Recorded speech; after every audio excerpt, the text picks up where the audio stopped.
ठरलं तर मग या मालिकेच्या आजच्या भागामध्ये सोनल खूप इमोशनल झालेली असते. सायली तिला सावरते.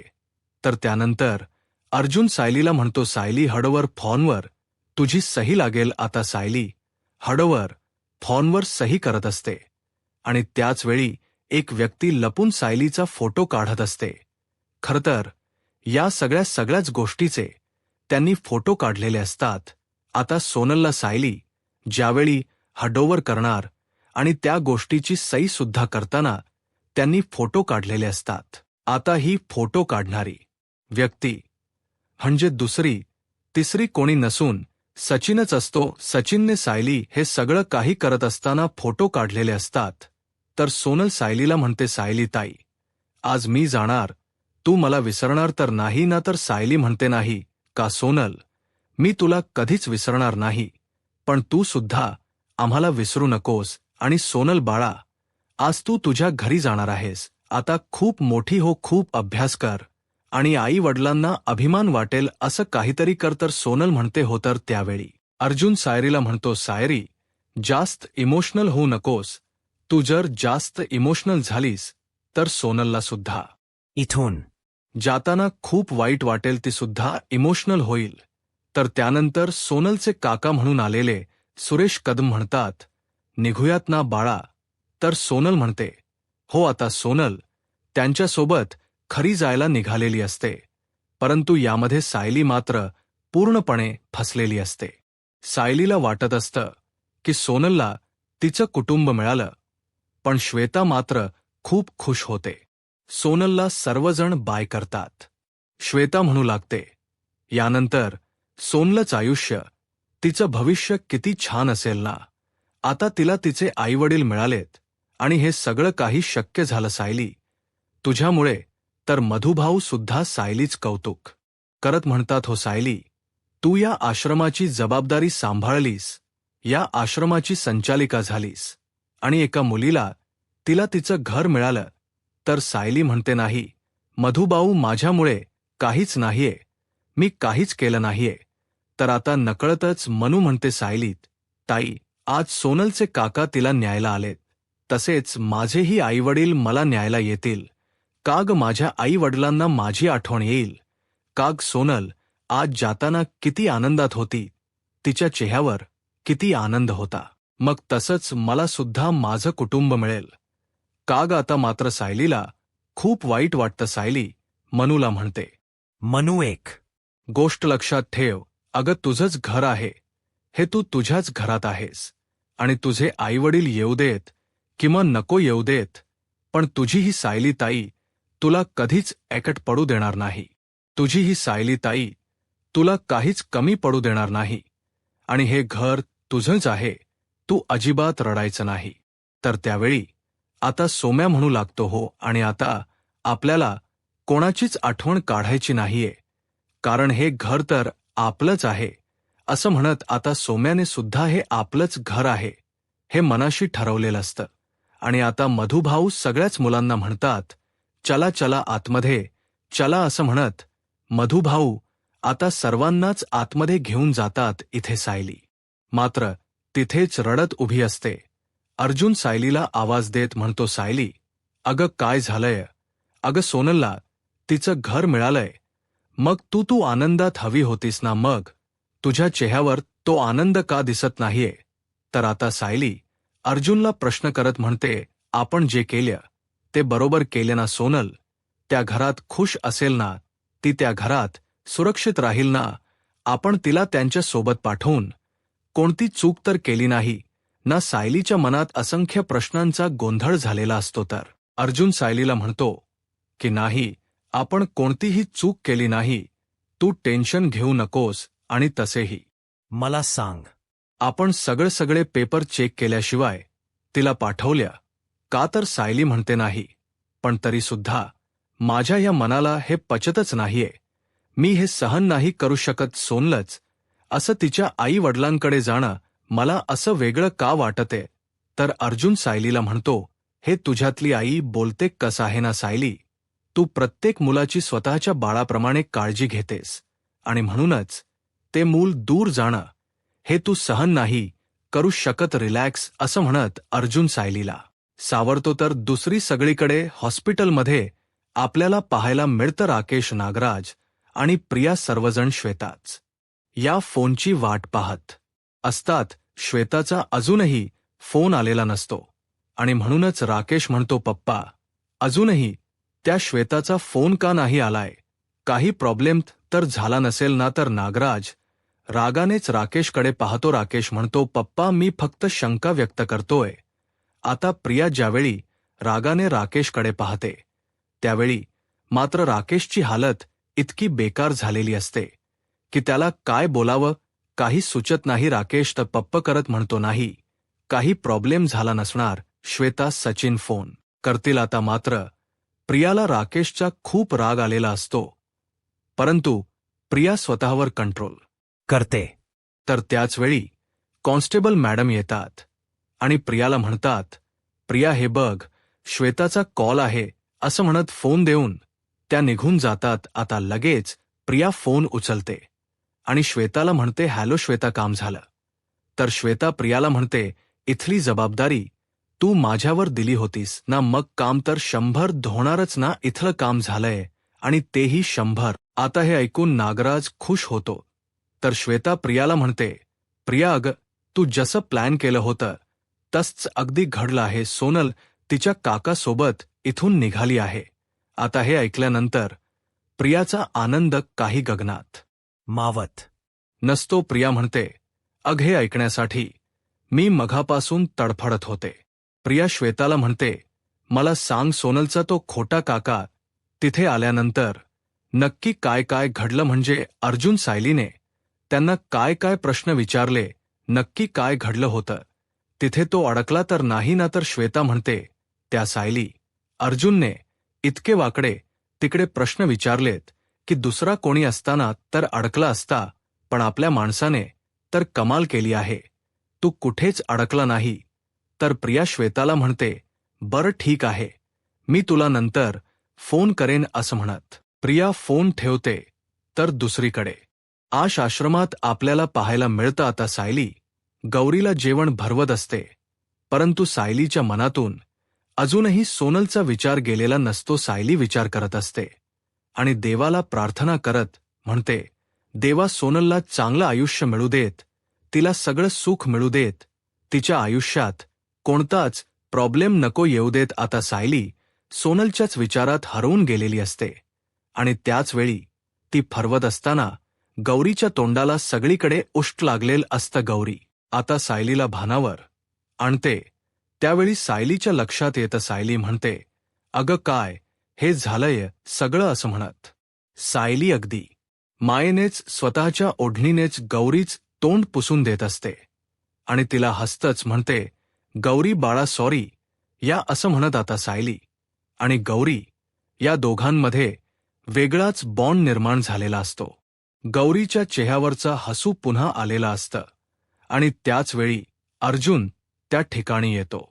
अर्जुन सायली कौतुक करत म्हणतो की ते लवकर तुम्हा दोघांमध्ये एक वेगळाच बॉन्ड निर्माण झालाय. खरं सांगू का सायली, तुझ्यामध्ये ना एक वेगळीच जादू आहे आणि तुझ्यातल्या या जादूमुळेच तू त्यांना लवकरात लवकर स्वतःमध्ये सामावून घेतेस आणि ती मुलं तुझ्याकडे लगेच अट्रॅक्टही होतात. तर सायली अर्जुनला म्हणते तरी सुद्धा आहे त्यांचं खरं घर असू शकत नाही ना. मी या घरामध्ये 20-22 वर्ष काढलीत पण मला असं वाटतं की या मुलांनी तरी त्यांच्या घरी जायला हवं, त्यांना त्यांचं हक्काच घर मिळायला हवं. तर अर्जुन म्हणतो आणि त्यासाठी या सगळ्या मुलांच्या आईवडिलांना शोधावं लागेल. तर अर्जुनला सायली म्हणते तेच तर म्हणते मी, कारण आईवडिलांशिवाय राहणं काय असतं हे मी अनुभवलं आहे. या सगळ्या गोष्टी मी सहन केल्या आहेत. आपण लवकरात लवकर गौरीच्या आईवडिलांना शोधण्यासाठी काही करू शकतो का? तर अर्जुन म्हणतो हो नक्कीच करू शकतो, परंतु प्रॉब्लेम तर इथेच आहे की ही आपली गौरी काहीच बोलत नाहीये, सो त्यामुळे जरा कठीण होणार आहे. तर सायली म्हणते कठीण होईल परंतु अशक्य तर नाही ना. मला आता कुठल्याच मुलीने तन्वी व्हायला नको आहे जिला 25 वर्ष आपल्या आई वडिलांसाठी वाट बघावी लागली. आता अर्जुनला सायलीच दुःख कळत असतं. अर्जुन म्हणतो, डोंट वरी बायको, मी तुला प्रॉमिस करतो की मी लवकरात लवकर ह्या गौरीच्या आई वडिलांना सुद्धा शोधून आणेन. मी एक काम करतो की मी आजच इन्स्पेक्टर सावंतांशी बोलतो असं म्हणत आता अर्जुन इन्स्पेक्टर सावंत यांच्याशी बोलून गौरीच्या आई वडिलांचा शोध घ्यायचा ठरवतो. तर दुसरीकडे आता नागराज प्रियाचं अभिनंदन करत म्हणतो, अभिनंदन प्रिया, मस्त, एकच नंबर. किती कॉम्प्लिकेटेड हा प्लॅन होता, पण या हॉस्पिटलमध्ये बसून तू सगळं काही जमवून आणलेस. नागराज आणि प्रिया खूप खुश असतात. तर राकेश म्हणतो, आपण हा प्लॅन शेवटी पार पाडलाच. तर प्रिया म्हणते, आपण. राकेश म्हणतो, आपण म्हणजे आपण सगळ्यांनी मिळून. तर प्रिया म्हणते, जाऊ देत, आज तुला सगळं माप असं म्हणत राकेशच्या या बोलण्याकडे प्रिया दुर्लक्ष करते. कारण प्रिया इतकी खुश असते, तिला इतका आनंद झालेला असतो की आता तिला काय करावं काही सुचत नसतं. तर त्याच वेळी आता या आनंदात सचिनही सामील होतो. सचिन प्रियाला म्हणतो, प्रिया प्रिया प्रिया, खरंच तुझ्या बुद्धीला माझा सलाम. तर नागराज सचिनला म्हणतो, अरे प्रियाने काय कमाल केले ना, ते तर आम्हाला अगोदरच कळाली, कारण श्वेताचा फोन आला होता. तर सचिन म्हणतो, तुम्हाला काहीच कळालं नाहीये नागराज अंकल, कारण तिथे नक्की काय कमाल घडली हे पाहण्यासाठी तिथे तर प्रत्यक्ष असायला हवं होतं ना. तुम्हाला सांगू का, काल प्रिया, तू ज्यावेळी त्या शिंदेला आणि त्या सुरेशला पडवत होतीस ना, त्यावेळी तू सांगत होतीस की सायली, अर्जुन हे प्रश्न विचारणार, ते प्रश्न विचारणार, तेव्हा तुम्ही काय उत्तर देणार. त्यावेळी मला असं वाटत होतं की एवढा वेळ का घालवतोय आपण या सगळ्यासाठी, त्यांना कुठे इतके प्रश्न विचारले जाणार आहेत. परंतु आज मी प्रत्यक्षात स्वतःच्या डोळ्यांनी बघितलं, सायली, अर्जुनने अगदी तेच प्रश्न विचारले जे प्रश्न तू अगदी पडवून घेतले होतेस, आणि त्या प्रश्नांचे उत्तर तू त्यांच्याकडून पाठ करून घेत होतीस. आता प्रिया हसू लागते, कारण सायली, अर्जुन काय करू शकतात हे प्रियाला अगदी बरोबर माहीत असतात आहे. ऐकून राकेशला आश्चर्य वाटतं. राकेश म्हणतो, तेच प्रश्न. तर सचिन म्हणतो, अरे मी काय सांगतोय एक्झॅक्टली तेच प्रश्न, आणि त्याच पद्धतीने, आणि हेच सगळं फक्त प्रियामुळे शक्य झालं आहे. तर नागराजही म्हणतो, वा प्रिया, आता तुलचं मलाही कौतुक करावं लागणार आहे. खरं तर प्रिया, त्या सायली आणि अर्जुनला मूर्ख बनवणं काही सोपं काम नाही, पण हे काम मात्र तू केलेस असं म्हणत नागराजही प्रियाच कौतुक करतो. तर राकेश नागराजला म्हणतो, पप्पा, तुमच्या इन्स्पेक्टर धुमाळने माती खाल्ली, परंतु या खोट्या इन्स्पेक्टरने तर बाजी मारली. तर सर्वजण शांत असतात. तर प्रिया म्हणते, अरे बघताय काय, अजून कौतुक करा. या सगळ्या गोष्टी मी डिझर्व करते, कारण मला माहीत होतं सायली अर्जुन सगळ्या गोष्टींची शहानिशा केल्याशिवाय त्या मुलीला पाठवणार नाहीत, आणि हेही माहीत होतं. त्यासाठी एखादा इन्स्पेक्टर तिथे इथे असणं खूप गरजेचं आहे.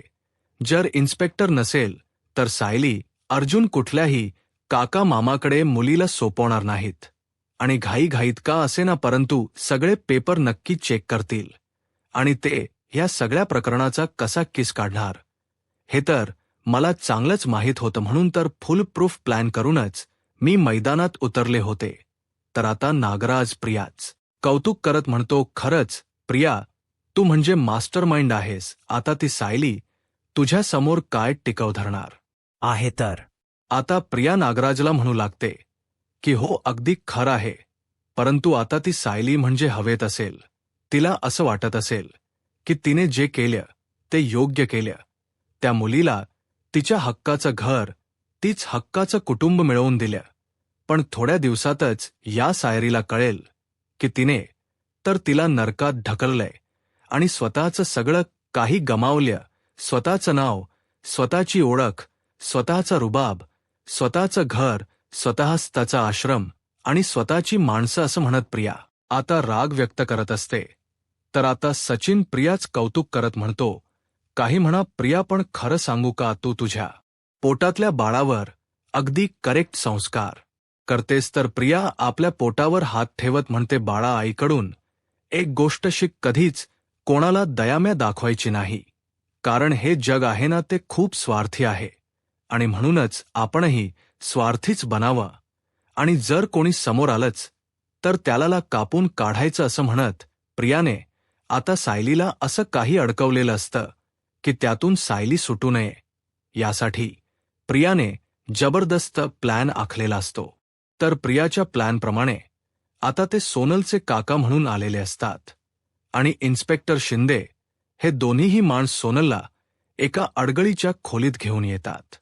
सोनल बिचारी खूप रडत असते आणि सोनलवर लक्ष ठेवण्यासाठी एका बाईला त्या ठिकाणी ठेवलेलं असतं. सोनल त्यांना म्हणते, मला इथे का घेऊन आलेत? ते काका मला खरी घेऊन जाणार होते ना, मग मला इथे का आणले? प्लीज मला खरी जाऊ द्या ना, प्लीज मला माझ्या आश्रमात सोडा ना, प्लीज, असं म्हणत आता सोनल त्यांच्या हातापाया पडत असते, विनंती करत असते. आणि ती बाई मात्र सोनलवर खूप चिडते आणि म्हणू लागते, गप्प बसायचं, एक शब्द सुद्धा काढायचा नाही. आता सचिनने त्यांना व्हिडिओ कॉल केलेला असतो आणि व्हिडिओ कॉलवर ती बाई सोनलची अवस्था सचिनला दाखवत असते आणि म्हणू लागते, पोरीची अवस्था बघताय ना, एक शब्द सुद्धा ती तोंडातून काढणार नाही. तर सचिन म्हणतो, आता ती मुलगी तिथून पळून जाणार नाही, याकडे फक्त लक्ष दे. तर त्या बाई सचिनला म्हणतात, तुम्ही टेन्शन घेऊ नका, आता ती मुलगी जाग्यावरून जरी उठली ना तरी तिचं थोबाड फुटेल. तर सचिन तिला म्हणतो, प्रत्येक गोष्टीत महाराण करायची गरज नाहीये, तू तिच्याशी नीट वाग, मग बघ ती तुझं सगळं ऐकेल, असं म्हणत आता सचिन फोन ठेवतो. तर दुसरीकडे सुभेदारांच्या घरी आपल्याला पाहायला मिळतं, अस्मिता खूप चिडलेली असते. अस्मिता कल्पनाताईंना म्हणते, मम्मा, बघतेस ना किती रात्र झाली आहे तरी सुद्धा सायली अजूनही घरी आली नाहीये. तर कल्पनताई म्हणतात, अगं ठीक आहे ना. तर आता अस्मिता म्हणते, ठीक आहे मम्मा, तू असं कसं बोलू शकतेस? तर आता अश्विन म्हणतो, अगं अस्मिताई, पण वहिनीसोबत दादा आहे ना. तर आता अस्मिता म्हणते, अश्विन, तो प्रश्नच नाहीये. खरं तर सायलीला आश्रमात खूप काम आहे, हे मी समजू शकते, परंतु मी सायलीला म्हणाले होते की जरा तरी स्मितची जबाबदारी स्वीकार, सगळ्याच गोष्टी मम्मावर ढकलू नकोस, कारण ममला ते झेपणार नाही. परंतु तिने तर जबाबदारी घेतलीच नाही आणि अजूनपर्यंत ती खरी सुद्धा आली नाहीये. तिने जबाबदारी स्वीकारणार असं सांगितलं आणि म्हणूनच मी जॉब स्वीकारला होता. कल्पनाताई म्हणतात, अगं असू देत, एखाद्या दिवशी कामामुळे उशीर झाला असेल, येतच असतील. तर त्याच वेळी सायली अर्जुन घरी येतात. कल्पनाताई म्हणतात, ते बघ आलेच दोघे. आता मात्र अस्मिता सायलीवर खूप चिडते आणि म्हणू लागते, सायली, मी समजू शकते की तुला आश्रमात भरपूर काम आहेत, परंतु आपल्या दोघांमध्ये जे बोलणं झालं होतं ते तू विसरलीयस का? तर सायली अस्मिताला विचारते, कुठलं बोलणं? तर अस्मिता म्हणते, आपल्या दोघींमध्ये काय बोलणं झालं होतं की तू स्मितला थोडा वेळ तरी सांभाळशील, सगळाच भार मम्मावर नाही देणार. मग सायली, तू जर इतक्या उशिरा रमातून येणार असशील तर मग तू कधी आणि कसं सांभाळणार आहेस त्याला? तर सायली अस्मिताला समजावत म्हणते, अस्मिता प्लीज शांत हो, अग रोज मला इतका उशीर होत नाही, एवढी रात्र होत नाही, पण हा आज मला उशीर झालाय हे मात्र खरं आहे. तर अस्मिता म्हणते, हो का? पण आजच नेमका स्मिथ रडत होता, हे माहीत आहे का तुला? आणि मम्मा कितीही म्हणत असली तिला काही प्रॉब्लेम नाही, तरी सुद्धा या वयात इतका वेळ स्मिथला सांभाळणं हे तिला शक्य आहे का? ही गोष्ट आपल्याला कळायला हवी. तर कल्पना ताई म्हणतात, अगं अस्मिता. तर अस्मिता म्हणते, मम्मा प्लीज एक मिनिट शांत रहा. आई म्हणून मुलाला सांभाळणं आणि आजी म्हणून नातवंडाला सांभाळणं यामध्ये खूप फरक असतो. आता अस्मिताच्या या बोलण्यामुळे कल्पनाईंना खूप वाईट वाटतं, सायलीही दुखावली जाते. तर अस्मिता कल्पना ताईंना म्हणते, आम्ही लहान असताना तू जशी आमच्या मागे धावायचीस आम्हाला तू लहानाच मोठं केलंस. तवे तुला खूप मेहनत घ्यावी लागली, परंतु तीच एनर्जी आता तुझ्यामध्ये असणार आहे का? तू ते सगळं काही शक्य करू शकतेस का? मग अशा वेळेला तुला कोणी मदत करायला नको का? आणि तसही सायली मला हो म्हणाली होती, आणि म्हणूनच तर मी जॉब एक्सेप्ट केला होता ना. आता हे ऐकल्यानंतर अर्जुन म्हणतो, एक मिनिट अस्मिताई, जॉब करण ही तुझी चॉईस होती, आणि या सगळ्यामध्ये तू माझ्या बायकोला ब्लेम करू नकोस. तर अस्मिता म्हणते, नाही, मी तिला ब्लेम करत नाहीये.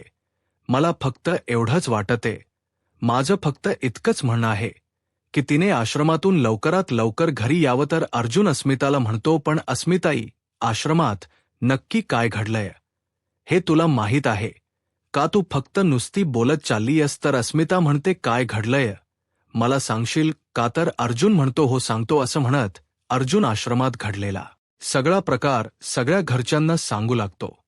आश्रमात प्राची म्हणून सोनलला घेऊन जाण्यासाठी आलेले ते काका, आणि त्यानंतर प्रत्येक गोष्टीची शहानिशा करणं, सोनलच्या मानेवर असणारा तो भाजलेल्याचा व्रण, आणि त्यानंतर इन्स्पेक्टर शिंदे यांनी दाखवलेले डॉक्युमेंट, या सगळ्याची पडताळणी करणं, आणि त्यानंतर या सगळ्या डॉक्युमेंटची पडताळणी करून खरोखरच ते सोनलचे काका आहेत या गोष्टीवर विश्वास ठेवत सायलीने त्यांच्याकडे तिला सुपरत करणं, आश्रमाचा निरोप घेत सोनल त्यांच्या सोबत निघून गेलेली असते.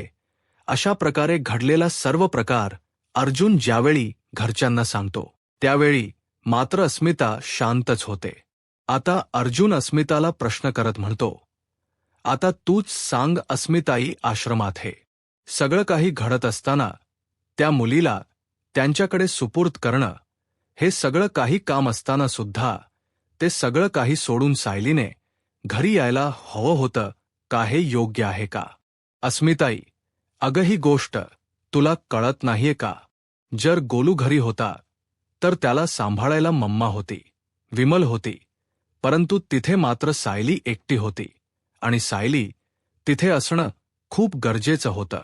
त्या आश्रमासाठी सायलीने जे काही केलं ते दुसरं कोणीही करू शकलं नसतं. आता मात्र अस्मिताला खूप वाईट वाटतं. तिच्या बोलण्याचा तिला पश्चाताप होतो. ती शांतच होते. तर सायली अस्मिताकडे जात अस्मिताला म्हणते, अस्मिता, माझं चुकलं. खरं तर घरी यायला मलाच उशीर झालाय, परंतु आश्रमात इतकी गडबड होती की मी खरं तर तुला कॉल करून सांगायला हवं होतं की मला यायला उशीर होणार आहे, परंतु त्या सगळ्या गोंधळात मला तुला कॉल करायला वेळच मिळाला नाही. परंतु यावेळी अस्मिताला तिची चूक कळते. अस्मिता म्हणू लागते, नाही सायली, खरं तर माझंच चुकलंय, मीच खूप जास्त हायपर होते. तर अस्मिता म्हणते, पण मला या सगळ्यामध्ये स्मितची काळजी वाटते, म्हणून हे सगळं काही घडतंय, आणि डिलिव्हरीनंतर हार्मोन्सवर खाली होत असतात, म्हणून या सगळ्या गोष्टी घडतायत. मला कळत नाहीये की मी अचानक एवढी का चिडते, पण या सगळ्यामागचं एकच कारण असतं, स्मितची काळजी. पण खरं तर मी इतकी चिडचिड करायला नको होती. तर आता सायली अस्मिताला विचारते, आता तुला शांत वाटते का? तर अस्मिता म्हणते, हो, पण खरंच सायली, आपण स्मितला सांभाळायला एखादी मुलगी ठेवूयात. आता पुन्हा एकदा अस्मिताच्या मनात हाच प्रश्न निर्माण होतो. तर सायली कल्पना ताईंकडे पाहते. तर अस्मिता सायलीला म्हणते, सायली, अगं आज मी हाफ डे घेऊन घरी आली आहे, आणि सतत मला हाफ डे घेऊन घरी येणं शक्य होणार नाही. परंतु ऑफिसमध्ये माझं लक्षच लागत नाही, सतत मनात फक्तच मितचा विचार येत असतो. मग मला सांग सायली, स्मितला सांभाळायला एखादी मुलगी ठेवायला काय हरकत आहे? तर कल्पना ताई अस्मिताला समजावत म्हणतात, अस्मिता, अगं पैसे देऊन ठेवलेली मुलगी गोलूला अगदी प्रेमाच्या मायेने सांभाळणार आहे का? आपलं म्हणून सांभाळणार आहे का? तर अस्मिता म्हणते, नाही, मला असं म्हणायचं नाहीये, पण आपण तिला पारखून घेऊयात ना. आणि असं पैसे घेणारी मुली या वाईटच असतात असं तर नाही आहे ना. आणि या मुलं सांभाळणाऱ्या ज्ञानी असतात ना, त्यांना सगळं काही माहीत असतं. त्यामध्ये स्पेशल एक्सपर्ट असतात, म्हणजे मुलांना काय हवं काय नको हे सगळं काही. त्यांना माहीत असतं आता अस्मिताच हे बोलणं ऐकून कल्पना ताईंच मन दुखावलं जातं. त्यांना खूप वाईट वाटतं. तर अस्मिता म्हणू लागते, अशी जर एखादी मुलगी ठेवली तर मी कामावर निर्धास्त जाईन. तर आता मात्र कल्पनाताई बोलतात आणि अस्मिताला म्हणतात, व अस्मिता म्हणजे माझ्याकडे तू गोलूला सोडून जातेस त्यावेळी तू फक्त निर्धास्त नसतेस. तुला तर असंच वाटत असेल ना की गोलूला मी सांभाळू शकत नाही. तर त्यावेळी विमलताई पुढे येतात आणि म्हणू लागतात, अस्मिताताई, अहो असं काहीही नाहीये. गोलूसाठी वहिनी काय करतात, किती काय काय करतात हे मी स्वतःच्या डोळ्यांनी बघते. किती छान पद्धतीने त्या काळजी घेत असतात. गोलूची आता वाद होण्यापासून सायली थांबवते आणि म्हणू लागते, बरं हे वाद इथेच थांबूयात. आणि हो, उद्याची काळजी करू नकोस अस्मिता, मी उद्या ऑफिसच काम घरातूनच करीन. म्हणजे तुला असं वाटायला नको की गोलूची सगळी जबाबदारी आईंवर पडते. त्यामुळे उद्या मी घरीच असेन आणि गोलूची काळजीही घेईन. तर अस्मिता म्हणू लागते, पण हा तर एका दिवसाचा प्रश्न मिटलाय, परवाचं काय. अस्मिताच्या डोक्यातून अजूनही ज्ञानीचा विषय काही गेलेला नसतो. तर अश्विन म्हणतो, अस्मिताताई, परवाचा परवा बघू, परंतु उद्या सायली वहिनी घरी असणार आहे आणि ती स्मितकडे लक्षही ठेवणार आहे. त्यामुळे तू निवांत ऑफिसला जा. तर अर्जुन म्हणतो, आणि हो मम्मा घरी आहेच, ती गोलूला अगदी व्यवस्थित सांभाळेल, फक्त तू तिच्यावर विश्वास ठेव. ती गोलूला छान पद्धतीने हँडल करेल. पण तू आता शांत होशील का, असं म्हणणं सर्वजण अस्मिताला समजावत असतात. सायली अस्मिताला म्हणते, अस्मिता, स्मिताला सुद्धा आईकडे राहण्याची सवय व्हायला हवी ना. आणि एकदा सवय झाल्यानंतर तू स्वतःहून म्हणशील की बघ किती छान पद्धतीने स्मित आईकडे राहतोय. सगळ्याच गोष्टी या पटापट होत नसतात. त्यामुळेच अस्मिता, या सगळं यासाठी आपल्याला स्मितला सुद्धा थोडा वेळ द्यावा लागेल. आणि आई नाही असं म्हणत आताच कसं बस सगळ्यांनीच अस्मिताला समजावलेलं असतं.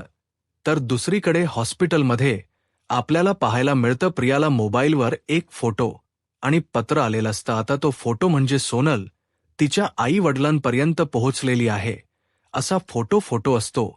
तो फोटो पाहून नागराज प्रियाला म्हणतो की प्रिया, हा फोटो पाहून कोणालाही वाटेल ना की ती मुलगी तिच्या आई वडिलांपर्यंत पोहोचली आहे. बघ ना किती छान फोटो आहे. प्रेमळ आई, मरायला टेकलेला बाप. म्हणजे बघ ना, आपण जसं इमॅजिन केलं होतं तसेच करेक्टर हे उभे राहिले आहेत. म्हणजे आपण जशी स्टोरी बनवली ती स्टोरी अगदी खरी वाटते. आता त्याच वेळी नागराजला सचिनचा फोन आलेला असतो. नागराज सचिनचा फोन उचलताच प्रिया सचिनचा कौतुक करत म्हणते, सचिन, अरे काय चोख काम केलेस रे तू, खरंच तुझं कौतुक करावं तितकं कमी. आता हे फोटो आणि ह्या सुरेशने पाठवलेली चिठ्ठी सायली अर्जुनला पाठवले की मग उडले सुरलेली असणारी शंकासुद्धा त्यांच्या मनातील मिटून जाईल. तर सचिन म्हणतो, हो, आणि उद्याच्या दिवसात सोनलला जिथे पोहोचायचंय तिथे ती पोहोचूनही जाईल. आणि त्यानंतर मात्र सुरेश मी उद्याच गायब व्हायला सांगणार आहे. आता त्या सायली अर्जुनने आकाश पाताळ केलं ना तरी त्यांना कळणार नाही की तो कुठे गायब झालाय ते, असं म्हणत सचिन मोठमोठ्याने हसू लागतो. तर दुसरीकडे सुभेदारांच्या घरी आपल्याला पाहायला मिळतं सायली झोपलेली असते आणि त्याच वेळी अर्जुन सायलीसाठी दुधाचा ग्लास घेऊन येतो. परंतु सायली इतकी थपकलेली असते की ती झोपी जाते. अर्जुन पाहतो आणि म्हणतो, ही अशी का झोपली, असं म्हणत अर्जुन सायलीला उठवतो आणि म्हणतो, बायको तू अशी का झोपलीयस, तुला त्रास होईल. आता सायली उठून बसते. तर अर्जुन म्हणतो, हे घे दूध पिऊन घे, म्हणजे तुला थोडं बरं वाटेल. आता अर्जुन सायलीचे पाय चेपून देत असतो. तर सायली म्हणते, अहो ही काय करताय तुम्ही, पाय का चिपताय. तर अर्जुन म्हणतो, कस आहे ना, माझी बायको खूप थकली आहे, तिला स्वतःची, बाळाची, आश्रमाची, या सगळ्यांचीच काळजी घ्यायची असते. सगळ्यांची जबाबदारी तर तिच्यावरच आहे. त्यामुळे बायको तू आता फक्त आराम कर, मला पाय चेपू देत. तर सायली म्हणते नको हो, तुम्ही असं काहीतरी करू नका, मला नाही आवडत. अर्जुन सायलीला म्हणतो हो का? पण मी विचारलं का तुला आवडत की नाही ना, मग गपचूप दूध पी असं म्हणत आता अर्जुन काही सायलीच ऐकत नाही आणि सायलीची काळजी घेत असतो. आता अर्जुन बाळाशी गप्पा मारत म्हणतो बाळा, तुझी आई तर खूप हट्टी आहे, ती तर काही ऐकूनच घेत नाही. पण आता जर ती नाही ऐकली ना तर पोटात जोरात लात मार. आता सायलीला हसू येतं तर सायली आता बाळाशी गप्पा मारत म्हणते बाळा, तुझे बाबा जास्त हट्टी आहेत, त्यामुळे आता तर आपल्याकडे दुसरा काही पर्यायच नाही, आपल्याला तर त्यांचं ऐकावंच लागेल. आता सायली झोपी जाते तर अर्जुन तिचे पाय चेपून देत असतो. तर दुसऱ्या दिवशी आपल्याला पाहायला मिळतं सायली गोलूला सांभाळत असते. आता गोलूशी ती गप्पा मारत असते तर त्याच वेळी कल्पनाई फोनवर बोलत म्हणतात हो विमल, अग तुला जितके दिवस राहायचं तितके दिवस राहा, कारण आता तुला तुझ्या घरच्या सोबत राहणं खूप गरजेचं आहे. हो मी समजू शकते असं म्हणत कल्पनाताई विमलशी फोनवर बोलत असतात. कल्पनाताई विमलला म्हणतात, विमल अग तू इथली काळजी अजिबात करू नकोस, हो ठीक आहे ठेवते फोन असं म्हणत कल्पनाताई फोन ठेवतात. तर सायली कल्पनाताईंना म्हणते आई काय झालं, विमल ताई काय म्हणाल्यात, मामी कशा आहेत यांच्या. तर कल्पनाताई म्हणतात अगं त्या तर सकाळीच गेल्यात, परंतु आता विमलला तिथे 2 दिवस राहावं लागेल, परंतु आता आपल्याला घरची काम नीट करावी लागतील. मी एक काम करते, जी काही साफसफाई आहे ती करून घेते. तू स्वयंपाक सकाळी करून घेतलास ते बरं झालं, आणि आता दोघांनी मिळून गोलूला कसं सांभाळायचं काहीच कळत नाही. तर सायली म्हणते आई तुम्ही अजिबात काळजी करू नका, मी आहे ना, आपण दोघींनी मिळून गोलूला व्यवस्थित सांभाळू आणि कामही करू. तर त्याच वेळी प्रतिमा आता येतात आणि विचारतात माझी काही मदत लागेल का. तर सायली खुश होते आणि म्हणते आई तू इथे ये बर, तू बस. तर आता प्रतिमा त्या सायलीला म्हणतात काय सायली काम पडली म्हणतेस आणि बसू म्हणूनही सांगतेस का. तर सायली म्हणते आई तू बस, तू आराम कर, आम्ही करू सगळी काम. तर कल्पना ताई म्हणतात प्रतिमा तुला एक महत्वाचं काम करायचं आहे, सायलीच्या डोहाळे जेवणाची सगळी तयारी तुला बघायची आहे. तर प्रतिमा आत्या म्हणतात हो, परंतु हे काम तर आपण दोघींनी मिळून करायचं आहे. कल्पना ताई म्हणतात प्रतिमा खरं सांगू का, मला सायलीचे खूप हाऊस माऊस करायचे आहे. तर येणाऱ्या पुढील भागामध्ये आपल्याला पाहायला मिळतं सर्वजण आपल्या कामामध्ये व्यस्त असतात आणि त्याच वेळी गोलू बाहेर जात असतो. कल्पनाताई आवाज देत म्हणतात गोलू. सायलीही पाहते आणि आवाज देत म्हणते गोलू, परंतु त्याच वेळी अस्मिता आलेली असते.